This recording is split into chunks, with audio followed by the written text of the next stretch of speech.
The opinions and views expressed in the following program are those of the speakers and the host, and do not necessarily reflect those of Yoakley Scott Corporation and your sports network. Yeah, I've been closer to Jesus before, so can you help me out? Oh, can you help me out? Am I on my own? Am I on my own? Or can you help me out?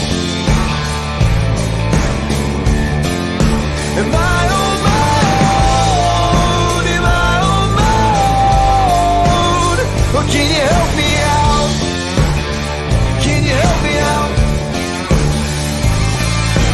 I've been scared to look in my soul.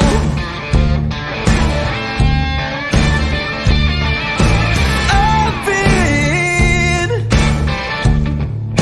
afraid I would follow the road.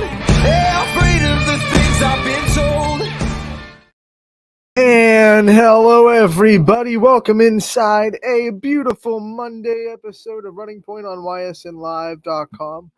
As always, we are brought to you by Greenwood Chevrolet in Austintown. I'm going to go ahead and put them in the top right-hand corner of the screen so you know where to go. If you are in the market for a new or used vehicle, make sure to check out, wow, my chair is just doing a lot of things I don't want it to do. Make sure to check out Greenwood Chevrolet in Austintown. They give the extra mile for you so you don't have to. Let's have a good show today. We're going to have a lot of basketball previews, of course. We have a couple of coaches pre-recorded. We're also going to play an interview with our state champion, Rachel Geis from Heartland Christian. Rebecca Geis from Heartland Christian, the cross-country runner that went down to Columbus a couple of weeks ago and won a state championship. Obviously, she's been very busy with attention since she won, but we were able to get a hold of her and get a little interview with her. So we're also going to play that today as well. We want to recap the weekend of football first, though. We want to go over what happened on Friday night, and unfortunately, it wasn't the best night from the perspective of YSN. We did not get as many teams as we wanted to into the state tournament. We will start with Struthers, who went on to play Canton South, and they were playing probably the statistically best quarterback that Stark County has ever seen, quite literally, as he broke a lot of county records.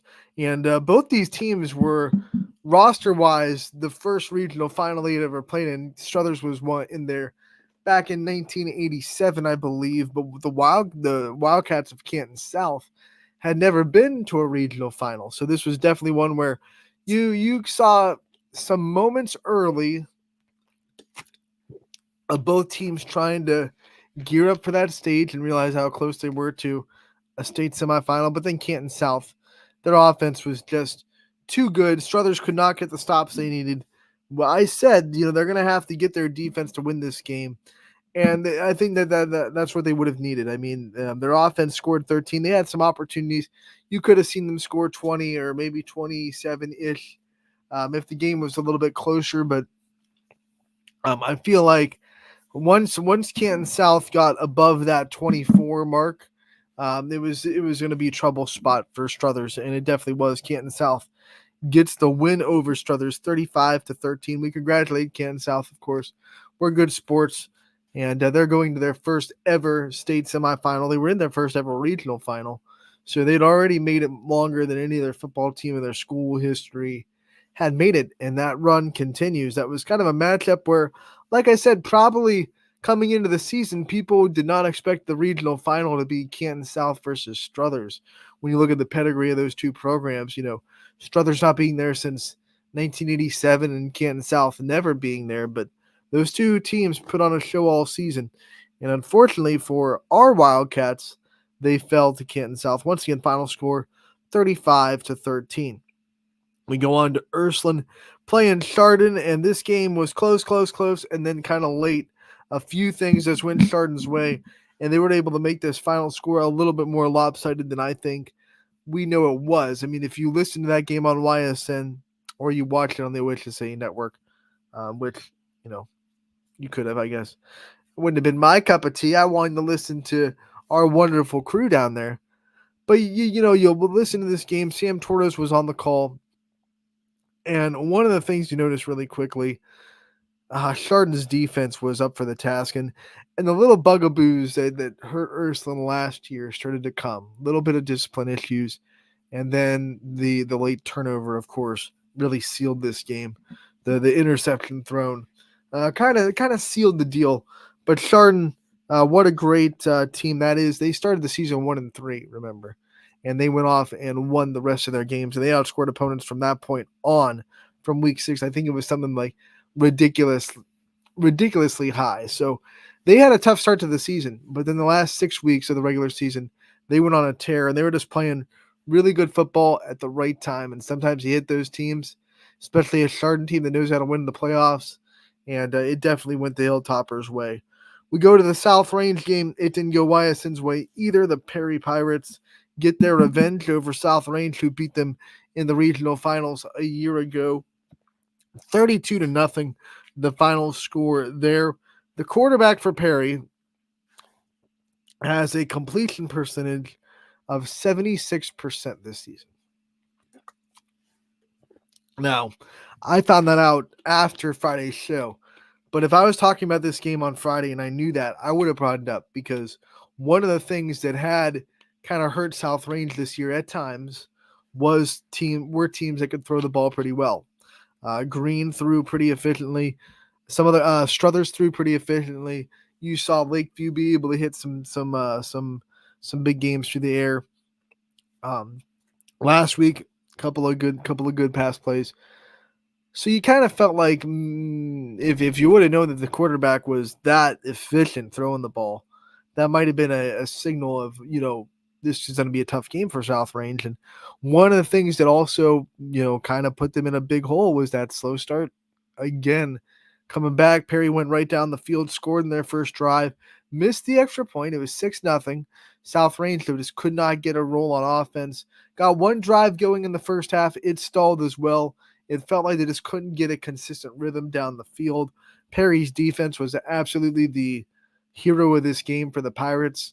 I know they scored 32 points, but their defense kept setting them up to keep the pressure on the Raiders. And once that lead turned into 18, 4 possessions, it just felt like all the wind was just out of the Raiders' sails and right into the Pirates, and the momentum was theirs. 32-0 was the score at halftime, and 32-0 was the final. Perry moves on to the state semifinals. But we did have one saving grace for YSN. We still have football on the network, because Archbishop Hoban, in their quest to get back to the state championship game, they beat Walsh Jesuit. For a minute, I had a brain fart. I was like, who'd they play? They beat Walsh Jesuit 30-6, the final score there. And like a lot of Hoban games, kind of a very defensive start, no score in the first quarter.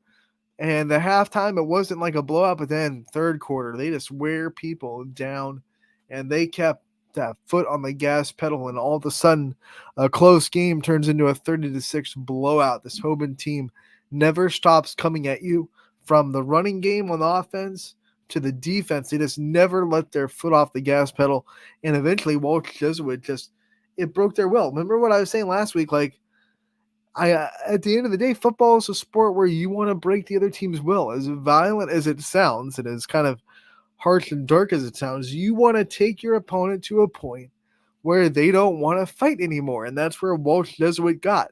They got to a point in that third quarter where they just did not line up anymore against Hoban, and the dams broke, and Hoban just ran away with this game. It was close. And then it just felt like Walsh had enough. They tapped out, and Hoban ran away with it, and the Knights are going back to the state semifinals in Division II, 30-6, the final score there. So we do have one football team ready to go. They're going to be playing in Parma on Friday against Avon in the state semifinals. We will preview that game on Friday, of course. Ty Bartell and Mike Ackelson will be down there on the call. As a little bit later on the week, we will know for sure if we can do audio only, or if we're going to be able to do video. Obviously, that is depending on if the video rights get handed out by the OHSAA to their sponsors and their the media they're partnered with. So we'll see about that. But whether it's audio only and free or a video broadcast, it will be on YSN. Ty Bartel, Mike Ackelson, gonna follow the Knights to Parma and hopefully follow them all the way to Canton. You think this Knights team is just on a mission after falling in last year's state final. I mean, this Knights football program, they're a powerhouse. They've been to so many state championships in the last decade. And last year they felt like they had it in their hands. They lost it late in the game. I know a couple of late turnovers cost them dearly. And this team all season has just been hungry to get right back to that point. And they look like a team that is just absolutely deadlock focused on winning a state championship. And like I said, they keep coming. They keep coming. They're going to be a hard team to beat because they play 4 consistent quarters. And it's consistently physical, tough, hard-hitting football. And when you get to a point in that game where you're like, no mas. Walsh Jesuit fell into that trap. Hopefully, for our sakes at YSN, Avon falls in that trap as well. They look pretty impressive in their regional final. Every team in the state semifinal is pretty dang impressive. So we will go into Friday night with one more football team left. All the eyes in the football world of YSN on Archbishop Hoban now, as they are the last fall sports hope for a state championship in team sports. But not to worry, we got one in the individual cross-country sports. We have a state champion, Rebecca Guys from Heartland Christian. What a perfect segue into playing her interview. Had a great chance to talk with Rebecca over the weekend about her state championship feeling and what it meant to bring a state championship back to the community of Heartland Christian. The pride of the Lions here, Rebecca Guys. Here you go.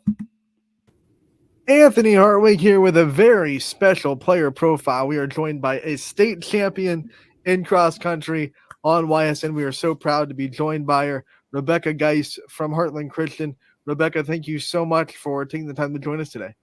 Thank you. I know you've had a couple of weeks to let it sink in now. So take us through kind of what it feels like when you hear someone call you a state champion. It's still kind of weird. I don't think it's sunk in yet. It's just, I just haven't really, I don't know. Hasn't sunk in yet. Let's talk about the feeling, like when it happened, when you finished that race and you knew, you were the champion. What was that? What were those emotions like? I was just in awe, and I didn't even really know what to think. And I just fell to the ground, and I was dead. Luckily, you weren't literally dead. We're all happy about that. But I know, like you said, it takes a lot of work to get yourself to that point. And I know you've kind of had time to reflect. How much work can you put into words? How much work kind of went into, becoming a state champion? I mean, yeah, just the practice every day and just the work after practice too, and just doing it and just keep working hard every day. Obviously, cross-country runners put themselves in a lot of adverse situations, whether it be weather or you don't know what the course is going to look like. It's not easy to run cross-country, so you have to have a passion for it, I imagine. When did you start to find yourself not just running, but running for passion and knowing that this was something that you wanted to really, really work hard at? Well, I played soccer and basketball for a while when I was younger, and then when I got to 7th grade and started cross, it was I really liked it, and I just hadn't really gotten into it yet. But then in 8th grade, track too, that's when I really started liking it. What was something that made you turn that corner that really stuck out to you as a reason why you liked it so much? I think when I went to the middle school state meet and saw other girls running really fast, it made me want to keep getting better. Let's talk about the work that you do. How much running do you say that you do on a week to prepare, for yourself? Just normal, I'm going to go run just to keep my body in shape? Probably high 30s, low 40s. That is crazy to I know normal people that maybe don't like to run as much. When you think about your your style of running, is running just a run different than maybe conditioning yourself for cross country season? Like, is there a difference when you just run to maybe stress relief, or run to get away from stuff, and then running for actually prepping yourself for a meet? Yeah, definitely. I feel like sometimes when I'm just stressed or something, I'll just go and run just to run. And then when I'm running more for like the sport and like meets and stuff, it's more like pressure put on it, kind of. All right, let's talk about representing your school. Obviously, you were a state champion, but you also got to wear that Heartland Christian around your chest. And we know they were so proud of you for winning states and representing them down in Columbus. What did it mean to you to be able to bring your school a state championship trophy? Yeah, it's just really cool. And like when I talk to people from other schools, they'll ask me where I go to school, and I'll be like Heartland. They'll be like, "Where's that?" And it's just really cool to just be able to show our school. Small school USA. You got to explain to everyone where Heartland Christian is. You got to love it. You don't get to where you are without people in your life, helping you, obviously. I want to ask you about the role models you have and the people that have helped you along this journey and kind of gotten you to where you are right now. Yeah, I mean, my dad, who's also my coach, he's really helped me and pushed me and kept me going. Like when I don't want to practice or something, he'll just push me to keep doing it. And my family and my friends too. My teammate Riley really helps me a lot. On those days when you don't want to practice or you're just not feeling it, what is something mentally that pushes you through those times to keep working and keep getting yourself to obviously where you are now? I mean, just thinking about like goals and end of season goals and just thinking like, oh, this could help me in the end of the season. You're a class of 26, which means you have more years to go and still do wonderful things at Heartland Christian. You got a state championship. I wonder what's next on your goal list. I mean, what kind of things do you want to accomplish before you graduate at Heartland? Yeah, just keep working and getting faster. I think it'd be cool to make it to Nike Cross Nationals and Cross one year. What kind of things do you do in these last couple of weeks? I'm sure you had a little bit of a winding down period. I mean, I know you're working all the time, but there had to be a little bit of a break. What kind of things did you do to just kind of give yourself a little bit of a well-deserved break from running? Well, I had NXR the week after state, so I was still training then. But then after that, I took a break. So after state, it was like, we still got to go. Let's go. Yeah. I love it. Talk about your schoolwork. Obviously, you're a student athlete, and student is a big important part of being one of those, obviously. What are some of your favorite subjects that you are able to study in Heartland? Yeah, I really like math and science, probably. Do you have any like teachers that are kind of your favorite that have really impacted your academic journey? Yeah, I like all of my teachers. I mean, Mrs. Barber is really fun.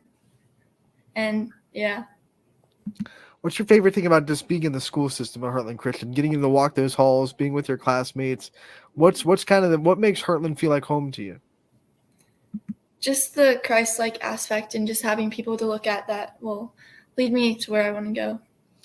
You talk about that faith that the school, brings in you, and in the Christ-like aspect that you have in the Heartland Christian community. How much does faith play a part in your work ethic and, striving to run your race, biblical pun, absolutely intended?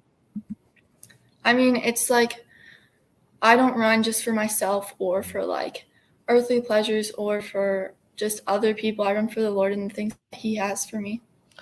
You're doing great things with him. One of the things I also want to ask you about is obviously running is considered one of those things. It's kind of an individual sport, but you also have teammates that you have to help and teammates that you work with and practice with.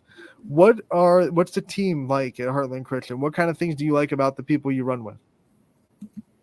Yeah, I mean, I run with some of the boys a lot, and our girls team only has 5 girls, sometimes 4. So it's like definitely more individual than team. So yeah. What's it like having other people though that are able to push you? Like you said your dad pushes you on the days that you don't want to practice, but I'm sure your teammates do as well. When they're working hard, it's easier for you to work hard. So what's it like to have people around you that are just constantly pushing you to be the best? Yeah, it's awesome. Just seeing them and seeing that how much they like watching me run just helps me keep running and keep going and just keep pushing them too. All right, I know we asked you about your goals, but before we let you go, I want to ask you about just like the very short-term goals. What does the winter look like for you? What kind of things are you going to be involved with before obviously the outdoor track season starts in the spring? So I might do like 1 or 2 indoor meets, and then we'll just move on to outdoor. Awesome. Love to hear it. Before we let you go, I want to give you the chance to just shout out all the people in your life that support you. Whoever you think deserves a shout out and a light shined on them, I want to give you the chance to do that right now. Yeah, my parents and my siblings, and just my friends at school too. Rebecca, I want to thank you so much for taking the time to join us. Congratulations on the state championship. That is Thank so you. awesome. You'll never forget it. I promise you that. We are so proud of you at YSN, and we can't wait to see what your future holds. And we also can't wait to talk to you again real soon. Thank you. 21 News delivers the news as it happens, using the latest technology from where it happens. Live here outside the Mahoney County. On air, online, Wednesday afternoon weather update. Very dangerous. and on the 21 News social media platforms. I'm on the road right now. 21 News, the Valley's only locally owned source for trusted news since 1953. Craftsmanship to us is 60 years of pride and dedication. Passed down from generation to generation. The hardwood floors that your kids take their first steps on. The solid wood doors you quietly close at night. The things we create day in and day out are the products that end up turning your house into a home. At Baird Brothers Fine Hardwoods, uncompromising quality and craftsmanship built our business. And it will keep us moving forward for generations to come. Going the extra mile at Greenwood Chevrolet means we want to take care of the community that takes care of us too. And we have to work together always. And that's how you stay in business for 40 years. You know, I love being a helper because when I help somebody, it makes me feel good. It means a lot that I can make a difference in others' lives. So I will do everything I can and just being there for them every step of the way. I want them to know within the first 5 minutes that they could depend on me. That's what going the extra mile means, only at Greenwood Chevrolet. Before the lights come on, before the workday begins, before a long day is ended, or it's time to have fun. It all starts with the people at Joe Dickey Electric. From replacing a light fixture in your home to building a substation for your business, no job is too big or too small. The people of Joe Dickey Electric power them all. Joe Dickey Electric, over 60 years of powering the Mahoning Valley.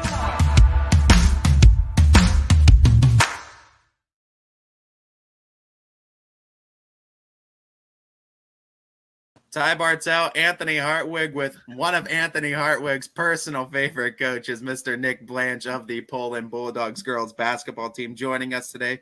Coach, how are we doing today? Doing great. I wanted to be one of your favorites too, but apparently I didn't make the cut. Oh, no, you're always one of my favorites, Coach. I love talking with you as well. I love talking Poland basketball too, and I wouldn't do anything outrageous like say you guys are coming in fourth in this conference. You guys, who would say that? No, perennials. At the top of this conference, and it's with good reason because of the good culture you've built. But first and foremost, practices are going on right now, and I always like to talk about how practices are looking, what you're seeing, what's jumping out to you right now with the girls in practice. Hey, listen, we are striving to get better every day, and we have not had a practice yet with everybody. We're still battling some injuries. We got some sickness. So we still have not had one practice with everybody yet. So we're still waiting on that, but it's giving everybody else opportunities that are there and able to go. But I like the attitudes. We're learning as we go. I'm learning as we go. I always say every year is a new 10,000 piece puzzle, and you just throw the pieces all over the table and try to figure it out. And, you know, we graduated a lot last year. I have one returning starter in my top 6 in the rotation from last year. So 4 of my 5 starters and my 6th man out. So there's a whole lot of opportunities there, and I like the way we're competing and very coachable kids. They're working hard. They're getting pushed as normal, and they're really receptive to it, and they keep showing up every day doing the best they can. So far, so good out of the gate. Coach, when most coaches say, oh, we haven't had a practice with everybody yet, you know, a lot of people would hear that and think, oh, they're going to be in trouble. They're going to have to, you know, come last minute and figure everything out. But you've been there, done that. Last year, the soccer team made a deep regional run. You had to wait for them to get done. What's it kind of like to give some of the girls that maybe won't get all the opportunities in the season, but get them into big situations like that now, in case, God forbid, middle of the season, someone gets hurt, someone gets sick, someone can't play for whatever reason, and now these girls have been there, done that. They've been in these scrimmages. They've been in these situations. What's that like for you as a coach to get them in this kind of atmosphere? Yeah, it gives them good confidence. I mean, it lets them get some reps they might not normally get, but that's just the nature of the beast. But our kids are continuously standing up for themselves and trying to get better.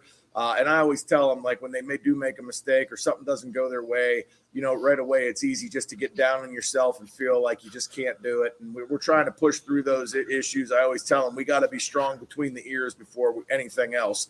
And if you're cutting down on yourself, who's going to believe in you if you don't believe in yourself? So those are the kind of messages we've been pushing through. And like I said, the kids are making the most of the opportunities that they do get. And it's just, it's tougher and it's more stressful for me than anything else because we don't have a whole lot of basketball players, so to speak. We have a lot of athletes. We don't really have the kids that are like playing AAU and playing basketball around the clock. We have soccer players, volleyball players, softball players. Those are their key sports, and they play basketball in the winter. And so when you have that situation, you want to expose them to as many different things in basketball as you possibly can because they have to learn more than what most teams would have with basketball players that are playing around the clock, doing AAU, things of that sort. So even some of the basic things are not so basic when you're in that situation. So if anything, it just causes me more stress just because I want to make sure that when they do get to the floor on game time, they're well prepared. I mean, Coach, I know how this goes. It's like a trap of like saying, oh, they might be down, and then you guys are right at the top of the NE8 each and every year. And it's a credit to you, and it's a huge credit to the kids as well that continue to shell out great performances year in and year out, no matter who you put in there. What's the secret? What's the secret to continued success in the conference and just continued success overall with this program as a whole? Well, part of it's luck. I mean, let's be honest. You can do whatever, but you need lady luck on your side. And we've had the ball bounce our way sometimes, and sometimes it doesn't. I mean, but every year when we have had a setback, last year, we slipped up against Girard. Just didn't do a good enough job getting them prepared, and they didn't come through on the scoreboard. And I think that kind of relights the fire, ignites us again and kind of pushes us forward the rest of the year. 2 years ago, we slipped up against Struthers. Again, just didn't do a good enough job getting them ready. And we bounced back and ran the table the rest of the way through. It's every once in a while, a setback is not a bad thing. But the two things that I preach all the time are attitude and effort. You can do all the X's and O's you want and have the greatest playbook in the world. But if your team chemistry stinks, body language, negative perspectives and attitudes towards one another, you could have the best playbook, the best coaches, the best everything. It's just not going to work out for you. So we preach attitude and effort. If you're giving me good attitude and giving your teammates good attitude and putting forth a good effort, we'll make something positive happen. And we've been really fortunate with that over the years. All right, Coach, let's have our Meet the Team segment. Obviously, there's a lot of new faces in Poland this year. Go through your roster and the names that Poland fans are going to have to know when they come to see girls basketball this year. Okay, well, we're led off with three seniors. Mary Brandt, 3-year letter winner. Leanne Williams, 3-year letter winner. And Allie Grope, 2-year letter winner.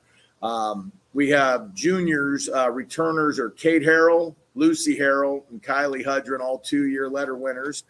Sophia Generalovic has joined the mix. She used to play in middle school and decided to come back her junior year. We're really excited to have her. Great young lady, great teammate, very positive and hard worker. Just recently was the NE8 Player of the Year in conference, NE8 Conference Player of the Year in girls soccer. So athleticism galore with her. So we're excited to have her. Sophomores, the returning letter winners, Leanna Bocherry, Avery Yakubovic, and Eliana Thompson. Other sophomores that we have Lauren Koss, Lily McDonald, and we have Mia Peluso. She just joined us from the Shannock. Great young lady, good positive attitude, hard worker. But she is new to the program, new to our school system, so we're excited to have her. And then freshman Delaney Ankleys, Izzy Greco, and Juliana McDougall. And then last but not least, of course, is Cassie, my daughter.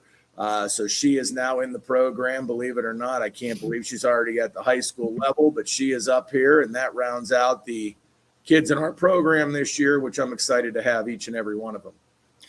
How's that feel? How's that feel having a little girl all the way up at the high school level now? Truthfully, it's mixed emotions.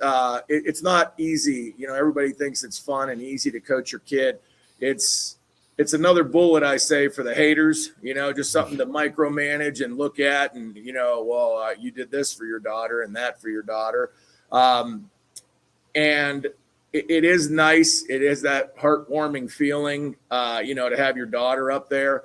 But you also have to find that mix of pushing her, but not too much. And when you go home, let it be done and not, you know, have her go home with the coach and have to hear the coach nonstop too. So trying to find those happy boundaries. But I've always looked at all my girls in the program like my daughters. So, you know, having my own up there is something different. But I also realize it's not all roses and unicorns and all that either. I mean, there's some negative side to it as well, but we're going to grind through it and make the most of it. And hopefully it's a good experience at the end of it all.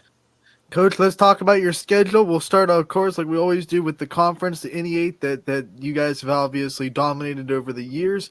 It's coming some new coaches, a lot of new faces in the NE8 this year. What do you expect out of the conference, and talk about the way it's going to shake out this year?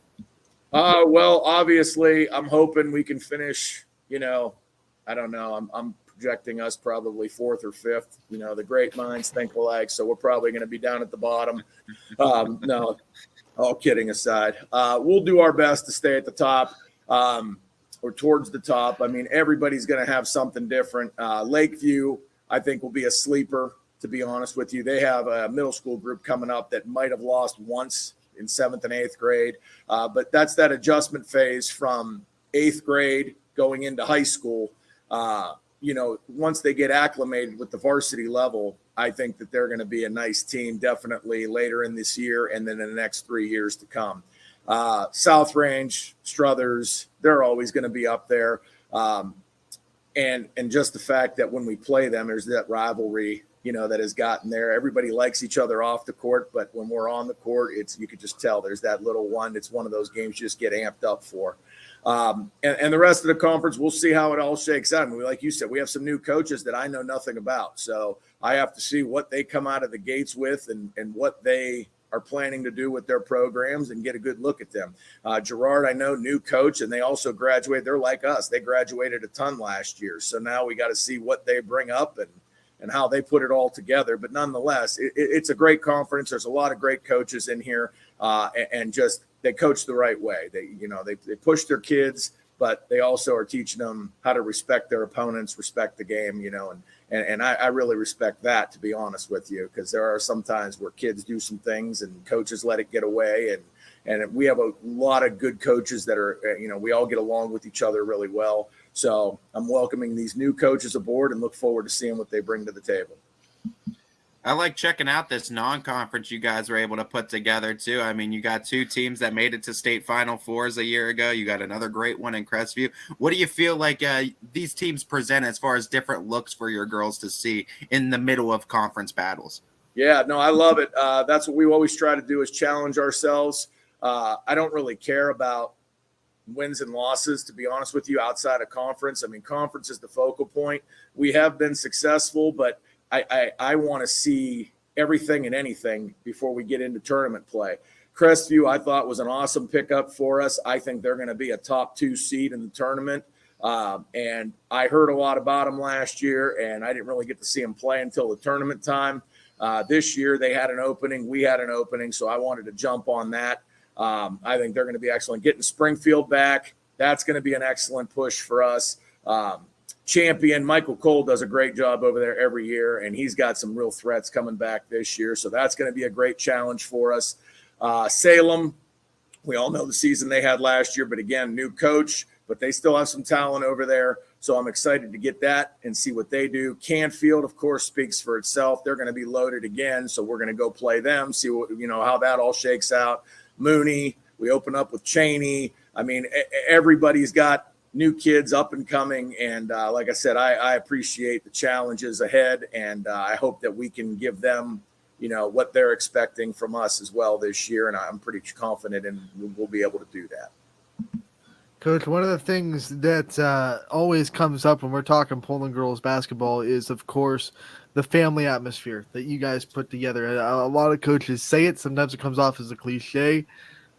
This year, like we've been talking about, a lot of new faces coming into big roles.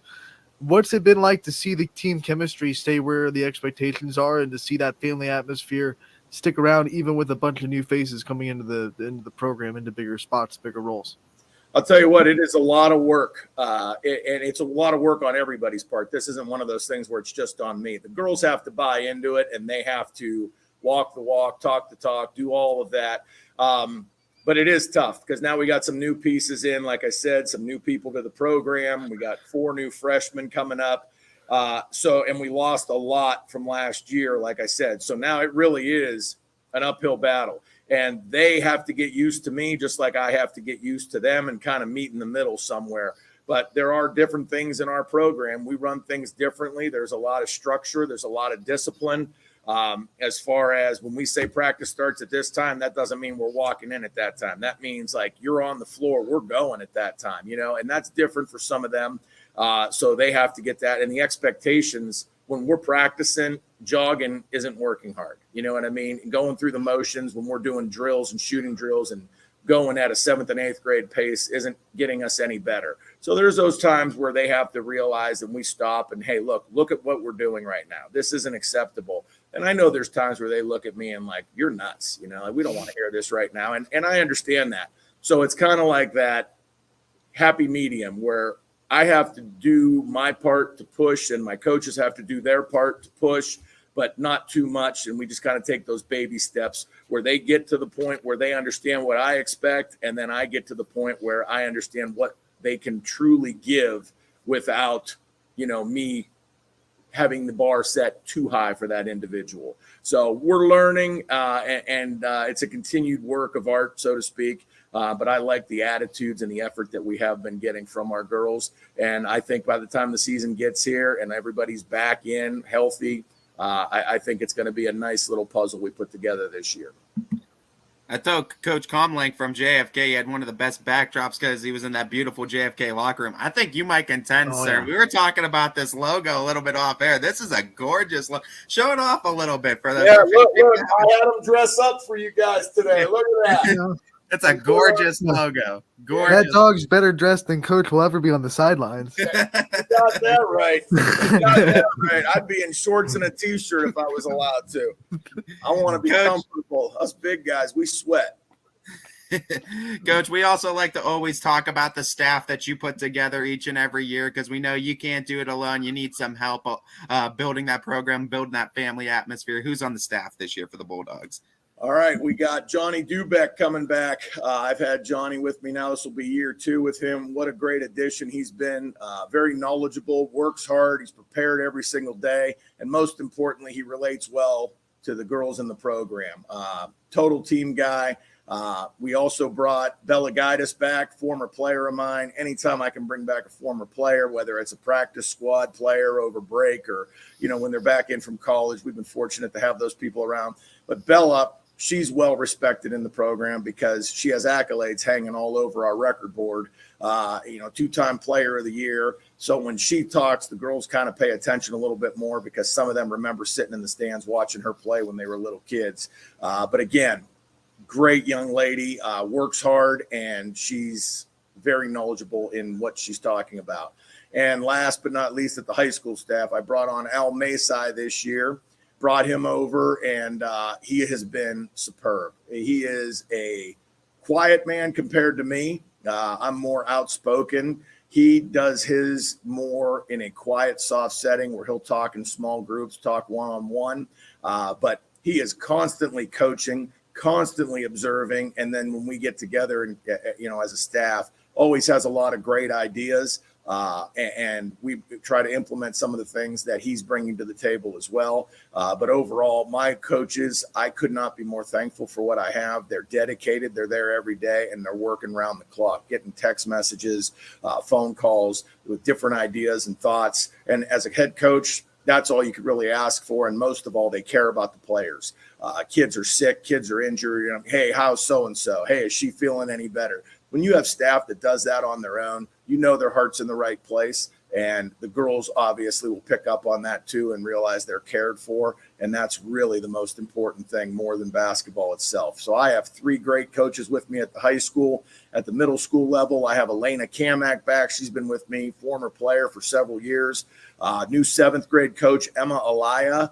She was a standout over at Struthers, and she is now taking classes at YSU. And I've got her at the 7th grade level, doing a great job over there. Lots of energy, lots of knowledge. And then my wife, Lucinda, is a volunteer coach down at the middle school program. She could no longer be a head coach due to the fact that Cassie's up at the high school, and there's a lot of conflicting dates. So she's still down there helping out when she can. But overall, I am superb as far as staff goes. Very, very pleased with what we have, and I love the effort of everybody involved.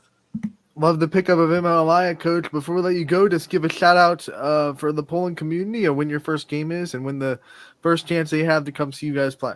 Monday, November 27th, we are at Cheney High School. Beautiful gym. One of the secrets in the Valley, in my opinion. But our first home game will be against Springfield on Monday, December 4th. So either or, we look forward to seeing you throughout the year. The community's always done a great job coming out to support girls basketball, and we're very thankful for that, as well as YSN, who's always everywhere we are. So thank you guys for that. That means a lot, and you guys are like the unsung heroes to helping our kids and their families that are out of the area be able to see them, and we really appreciate that. So thank you. We know we'll cross paths some point this season, Coach. But I know for sure, Anthony, but I know I'll cross paths with you as well, Coach. We thank you so much for the time you always give us, as this has been a great first edition of Coach's Corner with the man over at Poland Girls Basketball, Mr. Coach Blanche. Thank you. Ty Bartell, Anthony Hartwig with another edition of Coach's Corner. This time we go into the NE8 with the South Range girls basketball head coach, Mr. Coach Jeff Fischel. How we doing today, Coach? Good, guys. Good to see you, and appreciate you having me on as always. We appreciate your time as always. Coach, I always like to start off with a question about practices. They're happening right now. You got a few under your belt. What are things looking like in practice? What's standing out to you? We're really in what I'll call experimental mode, kind of discovery mode, trying some new things. And I've told the girls that they've got to be patient with me because we're working on some new stuff, and I'm looking to find out what works for us. And I told them there's stuff that we're going to spend time on, and then we're going to see it in scrimmages and not like it, and we're going to crinkle it up and throw it in the trash can and do something different. So, every day's sort of been a science experiment for us, trying to figure out what we're good at and try to enhance our strengths and kind of correct our weaknesses. So we're getting there, and we can do that because I'm really happy with our off season, and I wouldn't say we're light years ahead of where we were this time last year, but we're definitely ahead of where we were last year. So gives us some time to kind of work on some things. I'm sure the answer to this question might change even by game one. But right now, if you had to say, things that you think this team is going to be really good at, things that you can see that are going to be strengths of this team right now in the way you have set it up, what would you think in the first couple, practices you've already seen in the summers? Well, we're trying to be up tempo, and I think that's been the theme that I've talked to a lot of coaches that they say they want to play faster, and that's a hard thing to do. And one of the things that we've really focused on this year is in the past years, our defense has been really good, but we struggled to win games last year because we couldn't score. Our defense kept us in games, but we weren't able to score enough to win. So we've had a lot more focus on offense at practice this year, trying to be up tempo, trying to be in the right spots and cut to the basket and run the floor and then try to get easy points, which everybody wants to do. And it's a lot easier said than done, but we've had a big focus on that. So hopefully, we come out and you see us putting the ball in the basket a little bit more. Obviously, Poland has been tops of this conference for the last few years. They're tough to knock off, but the whole conference in itself is a very tough conference. Where do you feel the Raiders fit in with this conference, and what's it going to take for you guys to be competing for the crown? Yeah, it's another year where the NE8 is going to be really competitive. Obviously, I say it every year, until somebody figures out Poland, they're at the top and they're the favorites. But it's going to be an interesting year. Obviously Jefferson's gone, and certainly wish Coach Furman and his girls good luck this season. They're actually going to come down next Saturday for a scrimmage, so they'll get to see them. But Coach Bull at Niles has things going the right direction there. Obviously Struthers and who is it? Gerard have new coaches. Coach Ritz, just a legend in the game. Coach Bornemus at Gerard, great history and great knowledge of the game. So, those are teams that we got to figure out a little bit, but expect to be real competitive and competing for the league. Hubbard, Coach Manzo kind of came in middle of the season last year, and they're going to be competitive, and they really bought into what he's doing. And, Lakeview's young. Coach Haney does just a terrific job there. He's one of my favorite people to talk to, and they're going to compete for a league title. And we'll figure out where we're at in that mix. And I think every night's going to be a battle, and you're going to have to take advantage of chances you get to get wins, because they're going to be tough to come by. And we'll see if we can't knock a couple off, and see when Coach Blanche and I get to go against each other what happens in that matchup. Coach, don't want to skip over the roster section because there are a lot of new faces on this team, and I know there's a lot of girls that might not even be new faces but stepping into bigger roles. So I want you to go over your team, give us an introduction to who the Raiders are going to look like this year, and some of the names that we need to know before Game 1. And that's one of the reasons why I think we're ahead of where we were at this time last year, because we have 7 returning letter winners. 5 actually girls that started at some point last year. So, we lose 2 seniors in Evan Taylor that are going to be tough to replace. But we have girls that in different situations started and played a lot this year. We have 4 seniors, Devin Sourwine, Maddie Dato, Sydney Pennick, and Olivia Yeagley, who we're going to really rely on for their leadership and their experience. And you can tell at practice that they're seniors. Some of the stuff that we do that they're just comfortable with and able to handle. So excited for what they bring to the table, and athletic and fast kids. So they'll kind of show the way for our younger girls. And Cece Foster is a junior who had to sit out the second half of last season, but expecting big things from her. Giada Pauline's banged up, got a foot injury. So we're hoping to get good news on her and get her back in a month or so to get her into the rotation. A couple sophomores, Taylor Dato and Gwen Lowry, started playing really significant varsity minutes at the end of last season for us. So they're in a full-time varsity. And again, great young kids, and expect a lot of them. We're going to ask a lot of them. A lot of our success is going to be based on how well our younger kids perform. Heidi Bartel is another sophomore that we're really excited about. She's going to kind of split some time and run the show for our JV team, but she's going to play some valuable minutes on the varsity level, because we see a lot of potential in her, and she's figuring out that she's a basketball player. I think surprised herself a little bit, but we're proud of her.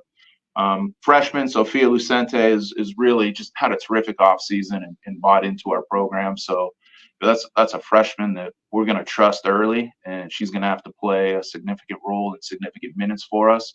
And then our younger kids, our JV team, I'm so happy with them, because a week and a half ago when we started practice, I kind of scratched my head.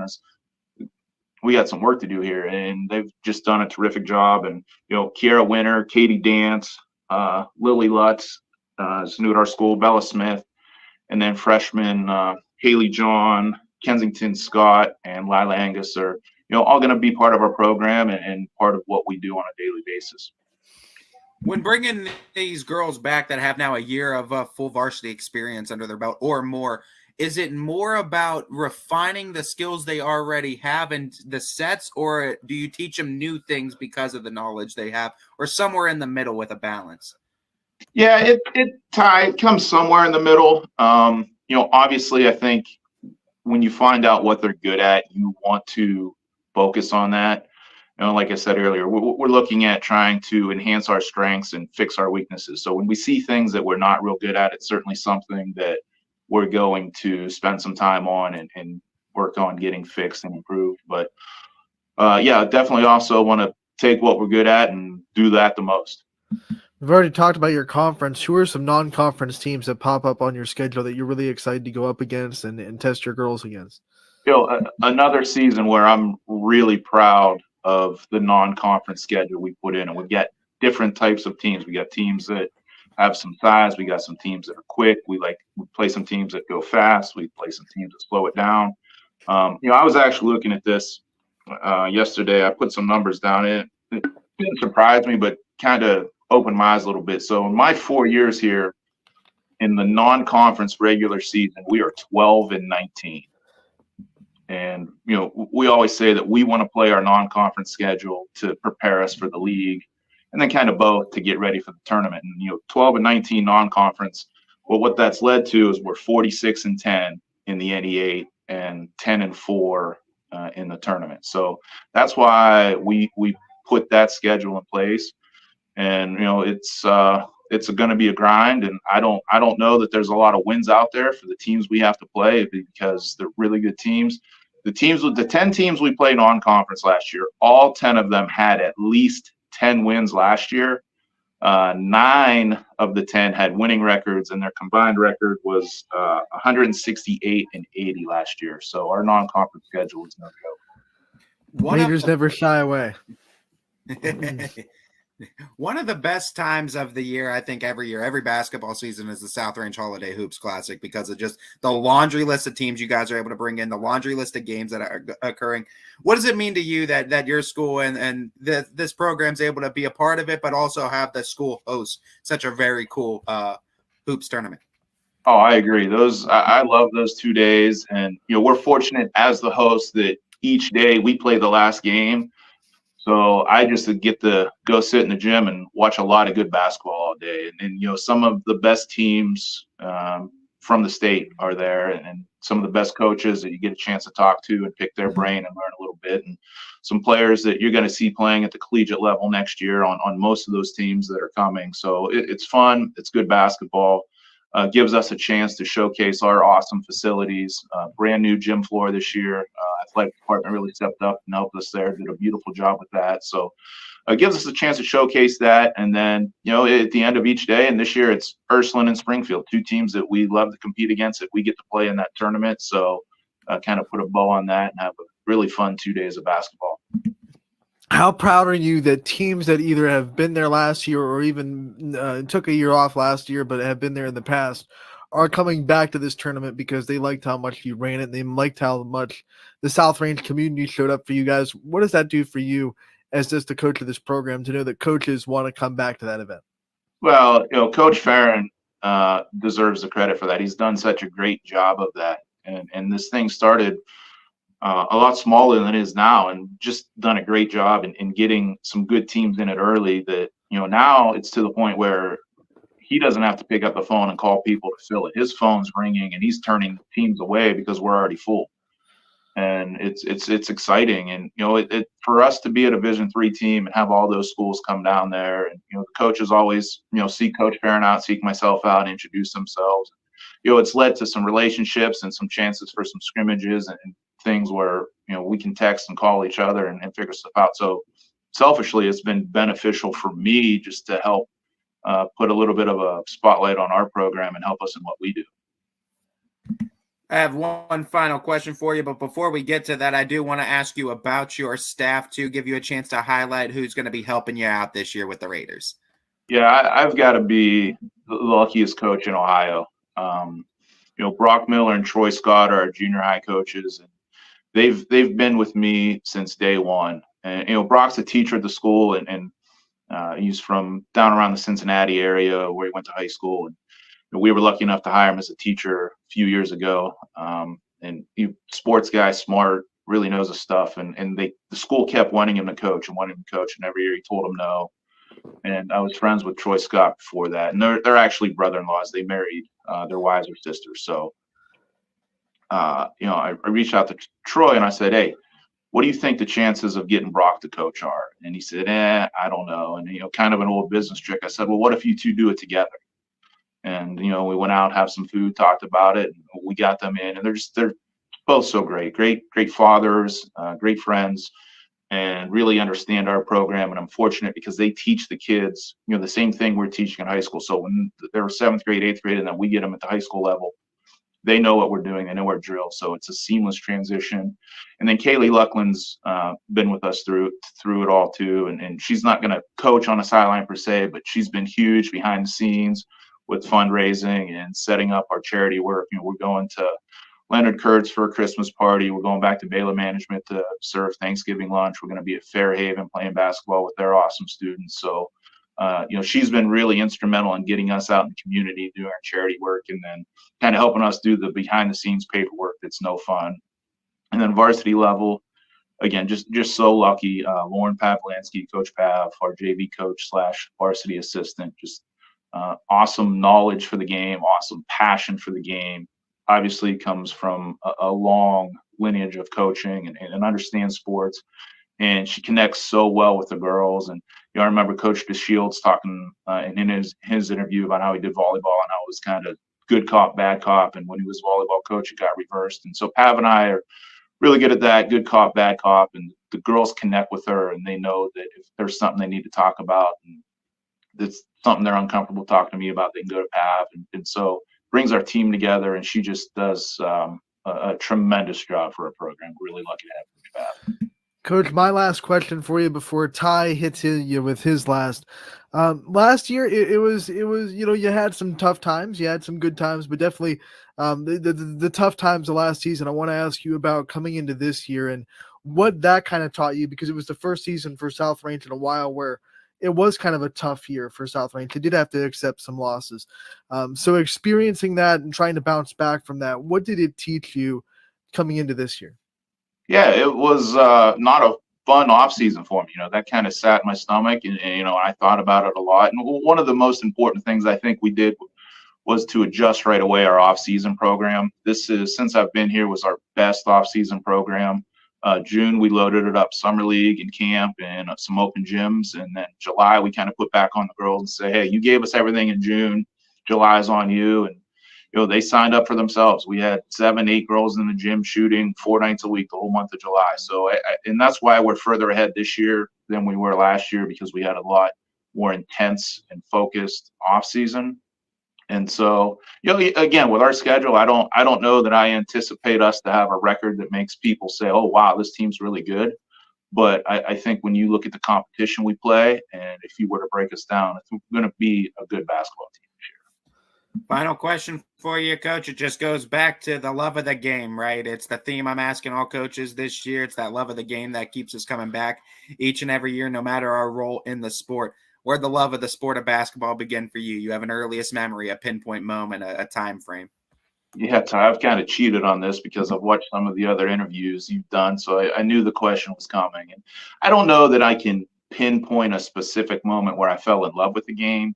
I was an only child, so when I was a kid, basketball was a sport that was easy to go out, dribble and be able to shoot. It's hard to play football or baseball by yourself, but basketball, you can work on stuff. So it's the sport that I picked up earliest. And then I remember the end of my 7th grade year when we had like our junior high sports banquet at the end of the year. Our 8th grade coach was Coach Cook, Bob Cook, one of the best people you ever meet.